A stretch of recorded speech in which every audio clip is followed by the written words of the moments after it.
السلام علیکم ناظرین، میں سمد امید آپ کی خدمت میں آج پھر ایک نئے موضوع کے ساتھ حاضر ہوں۔ ناظرین، آج کا جو موضوع ہے وہ موضوع نہیں کہہ سکتے، اس کو یہ کہہ سکتے ہیں کہ ہماری اس ٹائم معاشرے کی جو ہے نا تلخ حقیقت ہے۔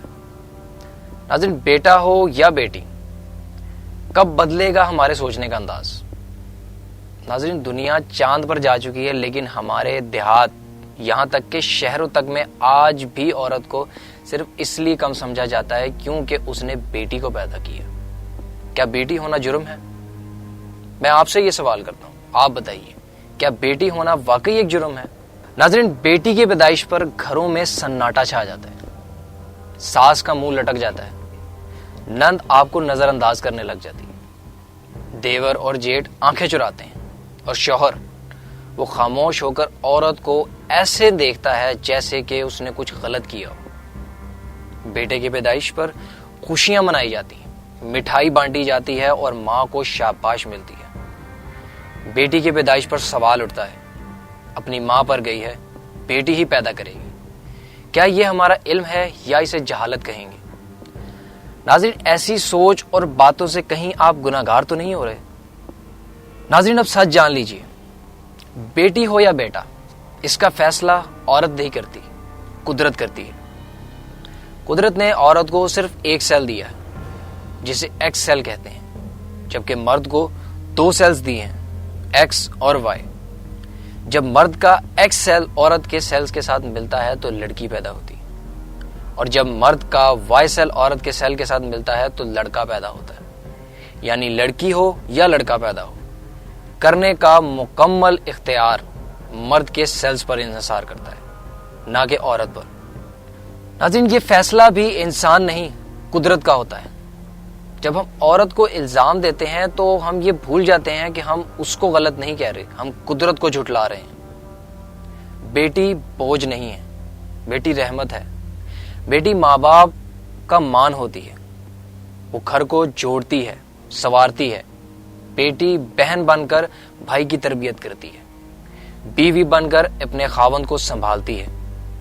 نبی کریم صلی اللہ علیہ وآلہ وسلم نے بیٹیوں کو جنت کا ذریعہ قرار دیا۔ جس شخص نے 3 بیٹیوں کی پرورش کی، ان کو تعلیم دی، ان کے ساتھ حسن سلوک کیا، اس کے لیے جنت کی خوشخبری ہے۔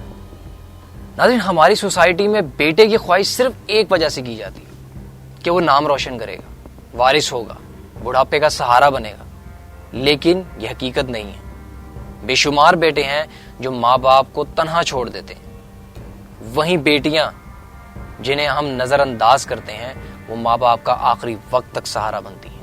ناظرین، سوال صرف ایک، کیا ہمیں اپنی سوچ بدلنی چاہیے یا نہیں؟ تبدیلی تب آئے گی جب عورت خود کو کمزور ماننا چھوڑ دے گی، جب مرد یہ سمجھنا چھوڑ دے گا کہ اولاد ایک نعمت ہے، چاہے وہ بیٹی ہو یا بیٹا۔ جب خاندان بیٹی کی پیدائش پر خاموشی ماننا سیکھ لے، تبدیلی تب آئے گی جب ساس بہو کو بیٹی سمجھنا شروع کر دے، باپ بیٹی کو فخر محسوس کرنا شروع کر دے۔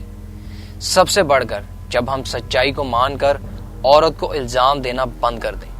آج ہمیں فیصلہ کرنا ہے، ہم بیٹی کے ساتھ ہونے والی زیادتیوں کے خلاف آواز اٹھائیں گے یا خاموش ہو کر بیٹھ جائیں گے۔ بیٹی صرف جسمانی وجود نہیں ہے، وہ ایک سوچ ہے، ایک روشنی ہے، ایک رحمت ہے۔ اسے اپنائیں، اسے عزت دیں، تبھی ہم ایک بہتر معاشرہ بن سکتے ہیں۔ ناظرین، کب تک ہم عورت کو ان چیزوں کا ذمہ دار ٹھہراتے رہیں گے جن پر اس کا کوئی اختیار ہی نہیں؟ ناظرین، کب تک بیٹی کو پیدا ہوتے ہی کمزور، بوجھ یا بد نصیبی کہا جائے گا؟ آپ سوچ کر بتائیں، اگر آپ کے گھر میں بیٹی پیدا ہو تو کیا آپ بھی وہی کریں گے جو ہمارے معاشرے میں ہمیشہ سے ہوتا آ رہا ہے، یا کچھ مختلف کریں گے، کچھ بہتر کریں گے؟ وہ خواتین بھی ہمیں کمنٹ سیکشن میں بتائیں جنہوں نے ایک سے زائد بار بیٹی یعنی رحمت کو جنم دیا۔ اپنا تجربہ، لوگوں کا رویہ ہمارے ساتھ ضرور شیئر کریں۔ انشاءاللہ ملتے ہیں ایک نئے ولاگ کے ساتھ جلد ہی، تب تک کے لیے اللہ حافظ۔